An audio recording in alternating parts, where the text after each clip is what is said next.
So in today's video, I'm gonna replace the Dodge Viper battery.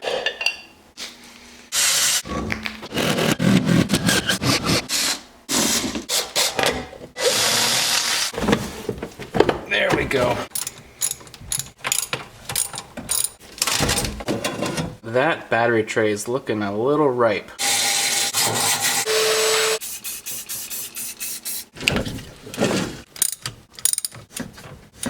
When you do a battery change on the Viper, you need your fob to deactivate the security system, else your Viper won't start back up.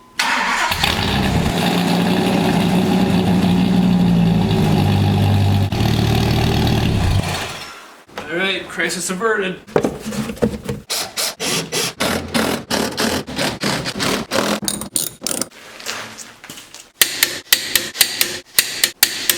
The final touch.